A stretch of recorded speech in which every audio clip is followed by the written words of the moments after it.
Welcome back. All right. So, St. Louis. We were in the midst of a night where, our game seven's going to arrive, or we're going to get a game seven. And of course, for Minnesota on the road, can they bounce back from? Nope.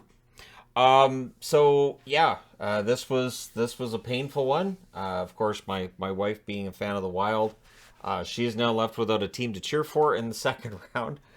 She'll likely pick a team here or there, but yeah, she really thought Minnesota might be able to go places. And I have to say, so I've finished doing videos on teams that missed the playoffs. And next up is doing videos on teams that get knocked out of the playoffs, which is a different animal altogether.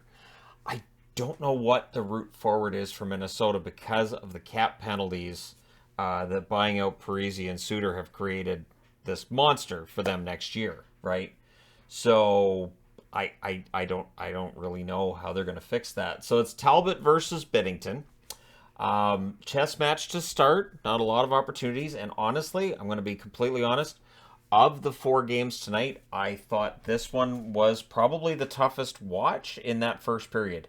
Um, Jost has a rush that's defended. The Wild pressed at 3.5 minutes. One of the highlights of this game to me was Butch Goring calling him Yost. I was like, yeah, yeah. And you know what? That's normally as pronounced. In this case, it's Jost. Eriksson Ek then had a net drive that draws a power play. Zuccarello had a shot that was held. Boldy has a net feed that's blocked and cleared. They kill it off. And then the Blues get a power play. Saad had a net feed blocked, glove save on Tarasenko, and then with 18 seconds left in their power play, St. Louis takes a penalty. So we get 4-4 and then a Wild power play. But the Wild can't get out of their zone while they have the power play. So St. Louis's penalty kill working very effectively, and so there's no shots clearly, and the power play's done. The shots are 4-1 in favor of Minnesota at the half. But again, not a lot of grade A opportunities in this game to that point. The Wild would press with 8.5 minutes left, and Foligno hits a post. And again, there's opportunities there, there's chances, just they won't go in. Buchnevich then had a rush chance that was that was saved.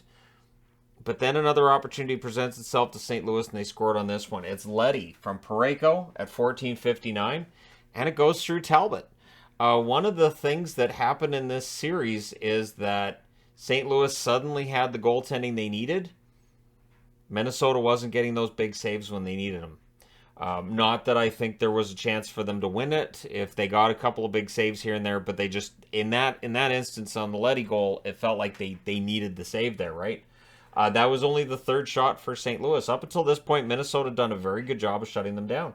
The Wild then press with 2 minutes left. Gaudreau has a shot that's held in the final minute. Boldy then with a net drive. Binnington holds on that as well. Shen then had a rush that was denied with 5 seconds left, and that was their fourth shot of the game. So they go almost 5 minutes without a shot. Minnesota's getting opportunities and outshoots them 10-4 in the first period. But they're behind. So second period. Kulikov fires one wide. There's a post for Shen on a 2-on-1. The Wild get a power play. Bortuzzo protests that. Didn't believe that anything happened there. Aggressive penalty kill. Thomas is denied on a shorthanded opportunity. So, yeah, that power play goes nowhere. And Minnesota's power play was MIA tonight. The Blues press at 6.5 minutes. The Blues had the momentum, and now we're starting to see the shots evening up. And they would do more than that in this period. This period was all about, well, we might as well just leave Talbot hung out to dry. So Kaprizov has a net feed. That wouldn't go. The Blues get a power play, and they score on it. At 9:26, it's O'Reilly from Shannon Perron. Then Buchnevich can't bury one, so the Blues get another power play.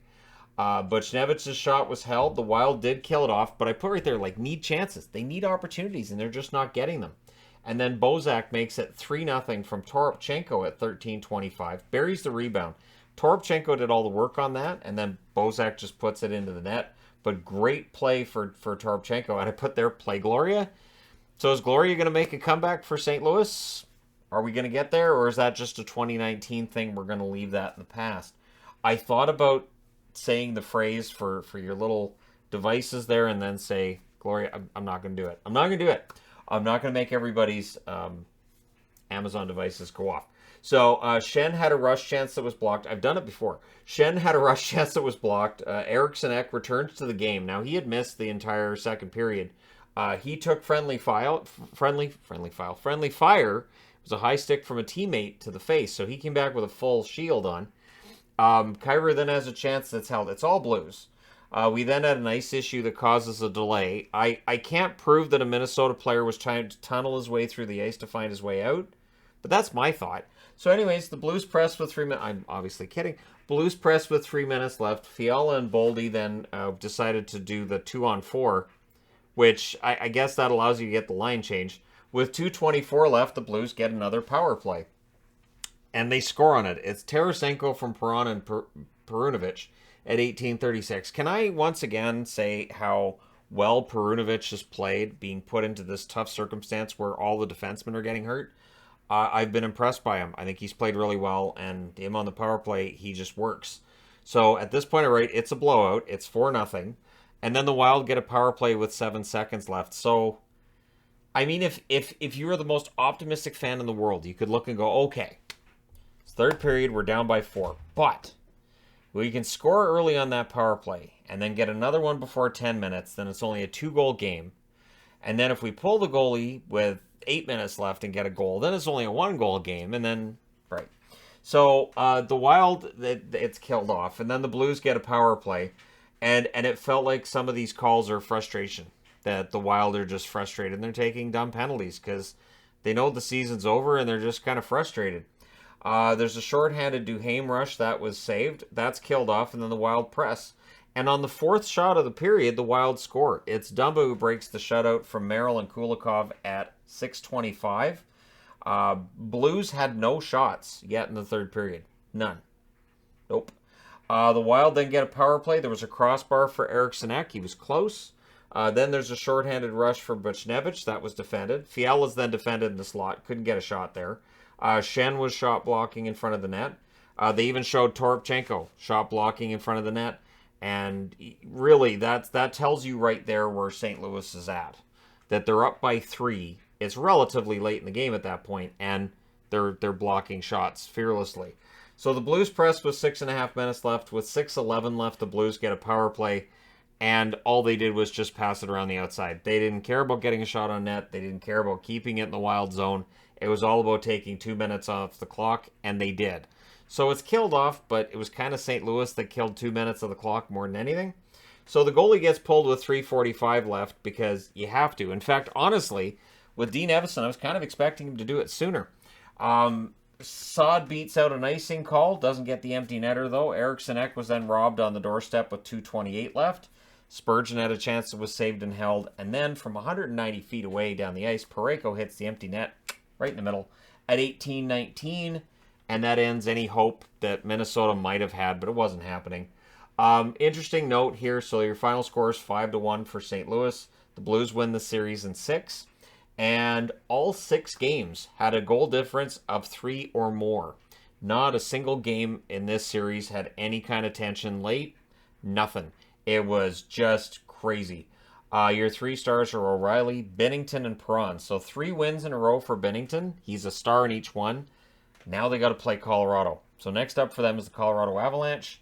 And I don't know that I give them a great chance against Colorado, but they know Colorado. They're very familiar with Colorado. We'll see. The shots in this one, 10-4 Minnesota in the first, 21-5 St. Louis in the second, 11-2 Minnesota in the third. Final shots were actually 27-26 for St. Louis. A little misleading. Power plays are not. 0 for 5 for Minnesota, 2 for 6 for St. Louis. Hits were 27-12 for Minnesota. Makes sense. St. Louis had the puck the whole time. They couldn't throw a hit. Talbot saves 22 out of 26. Binnington saves 25 out of 26. And again, over the next week, we'll see a video on the Minnesota Wild, and we can discuss what the road forward is going to look like for them, and how you make this team a competitor for the Stanley Cup next year with so much dead cap that's there. So it'll be interesting to see how Bill Guerin fixes that. Let me know your thoughts in the comments section below as always. Don't forget to hit like and subscribe if you're browsing your way through. Just happened upon this video. Thank you guys so much for watching, for all your support. I will talk to you again soon.